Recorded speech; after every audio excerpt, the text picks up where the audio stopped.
আসসালামু আলাইকুম, আমি নুজহাত টুকটুক, মেকআপ আর্টিস্ট, নুজহাত টুক ব্রাইডাল স্টুডিও। আজকে 8ই মার্চ নারী দিবসের অনেক অনেক শুভেচ্ছা জানাচ্ছি। কাজ করছি গত 5 বছর ধরে মেকআপ আর্টিস্ট হিসেবে, পাশাপাশি আমি ইভেন্ট ম্যানেজমেন্ট নিয়েও কাজ করছি। ছোটবেলা থেকেই যেহেতু আমার ব্যাকগ্রাউন্ড, আমার বাবা দাদা সবাই ব্যবসায়ী ছিলেন, তো সেই দিক থেকে আসলে ছোটবেলা থেকেই ব্যবসার সাথে আসলে খুব ওতপ্রোতভাবে আসলে আমরা জড়িত।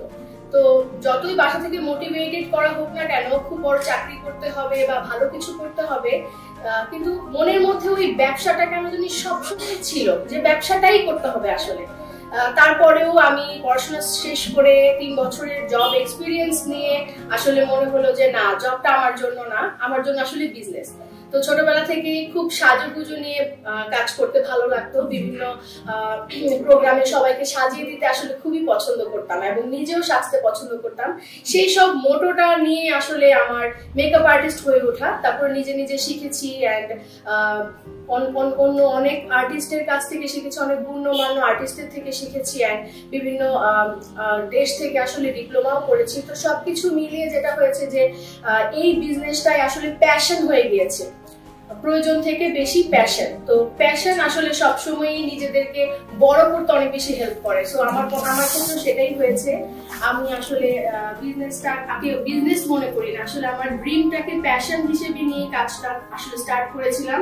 এখন আলহামদুলিল্লাহ আমার প্রতিষ্ঠান নুজহাত টুক ব্রাইডাল স্টুডিও অ্যান্ড আমার ওয়েডিং অ্যান্ড ইভেন্টস বাই টুক দুইটা খুবই ভালোভাবে আলহামদুলিল্লাহ রান করছে। আলহামদুলিল্লাহ সেরকম কোনো প্রতিবন্ধকতা ছিল না, বাট যেটা ছিল যে বিভিন্ন থাকে না যে হচ্ছে সবাইকে আসলে বুঝাতে যে চাকরিটা ছেড়ে ব্যবসায় এসেছি, এই জিনিসটা সবাইকে বুঝাতে, আত্মীয় মানে পাড়া প্রতিবেশী আত্মীয় অ্যান্ড হচ্ছে যেহেতু শ্বশুর বাড়িও আছে, সবকিছু মিলিয়ে আসলে সবাইকে বুঝাতে একটু টাইম লাগলেও যেহেতু আমি আলহামদুলিল্লাহ এখন পর্যন্ত সফলতার দিকেই এগিয়েছি, সেই জন্য ওরকম প্রতিবন্ধকতা আসেনি। আর আমার বাবা মাকে অসংখ্য ধন্যবাদ জানাবো যে তারা সবসময় আমার পাশে ছিল এবং আমি খুবই ইমোশনাল হয়ে যাই এটা বলতে গিয়ে যে আমার বাবা প্রত্যেকটা সময় প্রত্যেকটা ধাপে ধাপে আমাকে এত সাপোর্ট করেছে যে এই জন্য আসলে আমি এখানে আসতে পেরেছি বা আপনাদের সামনে কথা বলতে পারছি।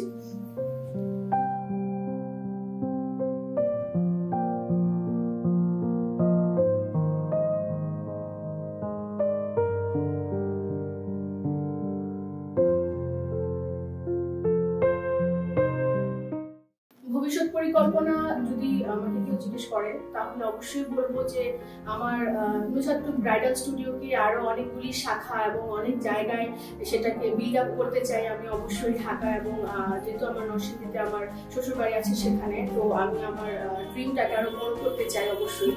আর এটাই আমার আসলে ড্রিম যে আমি যেন এই স্টুডিওটা থেকে আরো 2টা আরো 3টা স্টুডিও এরকম আমি করতে পারি এবং আসলে এটাই আমার ড্রিম এখন পর্যন্ত। আমি কাজ করছি কিশোরগঞ্জের 200 নারী উদ্যোক্তাকে নিয়ে, যারা আমাদের তৈরিকৃত প্ল্যাটফর্ম যার নাম কিশোরগঞ্জ উদ্যোক্তা, সেখানে তারা কাজ করছেন এবং প্রতিনিয়ত ওই প্ল্যাটফর্মে তারা অনলাইন হিসেবে তারা হচ্ছে সেল পোস্ট এবং অনলাইনে বিজনেসটা তারা করে যাচ্ছে। তাদের নিজের পেজের পাশাপাশি আমাদের যেহেতু প্রায় 40,000 মেম্বারের একটা গ্রুপ আছে, সো এই গ্রুপের মধ্যে তারা প্রতিদিনই বিজনেসটাকে আসলে এগিয়ে নিয়ে যাচ্ছে।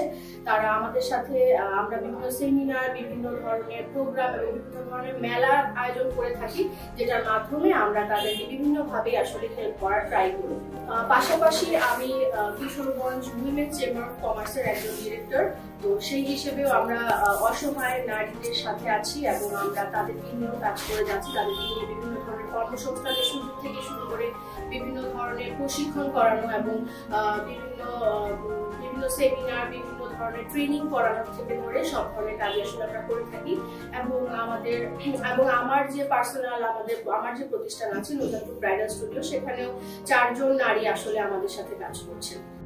আমি সবসময়ই আমার যে উদ্যোক্তারা আছেন, আমরা যাদের সাথে কাজ করি, তাদেরকে সবসময় একটা জিনিস বলে থাকি, জীবনে প্রতিবন্ধকতা আসবে কিন্তু থেমে থাকা যাবে না। নারী মানে যে আমরা থেমে থাকবো কখনোই না। নারীদেরকে সবসময় এগিয়ে যেতে হবে এবং নারীরা ঘরে বসে থাকবে এটা কিন্তু এখন আর স্বাভাবিক না। এখন প্রত্যেকটা নারী ঘরে বসে অনলাইনের মাধ্যমে যেমন বিজনেসটা করছে, অফলাইনে তারা আরো অনেক ভালো কাজ করছে। তো আমি সবাইকে বলবো যে যারা এখনো চিন্তা করছেন যে আমি কিছু করব কিন্তু হয়ে উঠছে না, তারা অদম্য উৎসাহ নিয়ে নেমে পড়ুন, দেখবেন ইনশাআল্লাহ হয়ে যাবে। আমি পড়াশোনা করেছি ফার্মাসি থেকে। ফার্মাসি পড়াশোনা করে আসলে এই লাইনে আসার একটাই মোটো আমি একটু বলি। ফার্মাসি থেকে পড়াশোনা করে আমি কিন্তু ফার্মাসি লাইনে আমি 3 বছর জবও করেছি। বাট আসলে যে বললাম না, জবে আসলে মন দিতে পারছিলাম না, বা জবটা মনে হচ্ছিল যে আমার জন্য না, আমার জন্য কোনো একটা প্রতিষ্ঠানকে দাঁড়া করানো বা লিডারশিপ ব্যাপারটা আসলে আমার মধ্যে সবসময় ছিল। তো সেই হিসেবে আমি চিন্তা করেছি যে না, আমার নিজের কোনো একটা প্রতিষ্ঠান থাকবে। অ্যান্ড মেকআপের পিছনে, যেহেতু আমি মেকআপ আর্টিস্ট, মেকআপের পিছনে মেয়ে হিসেবে সবারই মেকআপ করতে পছন্দ থাকে, সবাই ভালোবাসে মেকআপ করতে, নিজেকে গুছিয়ে রাখতে। তো সেটা তো ডেফিনেটলি আমার মধ্যেও ছিল এবং আমি সবাইকে আসলে পছন্দ করতাম যে রেডি করে দিতে, একটু স্টাইলিং করে দিতে। তো সেই হিসেবে দেখা গেছে যে আমি পরবর্তী সময়ে মনে হলো যে না, এটাই আমার একটা প্যাশন হতে পারে এবং আমি এটাকে নিজের প্যাশন হিসেবে নিয়ে আসলে মেকআপ আর্টিস্ট হয়ে উঠেছি। আমি একটা জবে ছিলাম, সেখান থেকে আমি হঠাৎ করে জবটা ছেড়ে দিয়ে বিজনেসে চলে আসব বা বিজনেস করব বা মেকআপ আর্টিস্ট হব, এটা তখনকার সময় লাইক আজকে থেকে 5 থেকে 6 বছর বা 7 বছর আগে কিন্তু এই জিনিসটা অতটা নর্মাল ছিল না। এখন যেমন মেয়েরা চাইলেই একটা কিছু করতে পারছে, আমাদের সময় লাইক হচ্ছে আরো 7 থেকে 8 বছর আগে কিন্তু এই জিনিসটা একটু টাফ ছিল যে কেন আসলে চাকরি রেখে ব্যবসা বা মেকআপ আর্টিস্ট হওয়ার মতো কেন আসলে এই জিনিসটা কেন চুজ করছি। এটা ডেফিনেটলি ছিল, আশেপাশের মানুষ বলতো পার্লারে কাজ করে, এই টাইপের একটা মানে ব্যাপার চলে আসতো। বাট নাওএডেজ এটা সবাই জানে যে মেকআপ আর্টিস্ট মেকআপ আর্টিস্ট। তো এটা আসলে এখন আর ব্যাখ্যা করতে হয় না এবং আমরা অনেক নলেজ নিয়ে আসলে কাজটা করি এবং অনেক যত্নের সাথে করি এবং আমাদের নলেজ কখনোই মানে নলেজটা আসলে ফেলে দেওয়ার মতো না। তো চাকরি থেকে বা ফার্মাসি পড়াশোনা করে মেকআপ আর্টিস্ট হয়েছি, এটা নিয়ে আসলে তেমন প্রতিবন্ধকতা নাই। বাট যেটা আছে সেটা হচ্ছে যে জাস্ট সবাইকে বোঝাতে হয়েছে যে না, আমার প্যাশনটাকে আমি আসলে মূল্যায়ন করছি। আমি কি পড়াশোনা করলাম সেটা না, কিন্তু আমার প্যাশনটাকে আমি আসলে মেইন মোটো হিসেবে লাইফে নিচ্ছি এবং আমার এটা ভালো লাগে যে আমি এটা করছি এবং এটা দিয়ে আমি আমার নামটাকে আসলে বড় করবো। তো এই হিসেবে আসলে সবকিছু চ্যালেঞ্জগুলি আসলে একসেপ্ট করেছি এবং সবাইকে বুঝিয়েছি, সবাইকে বুঝাতে সক্ষম হয়েছে এবং আমার কাজ দেখে সবাই খুব পছন্দ করতো। সেটাও একটা প্রতিবন্ধকতা, আসলে প্রতিবন্ধকতা থেকে বের হয়ে আসতে অনেক হেল্প করেছে আমার কাজ আসলে।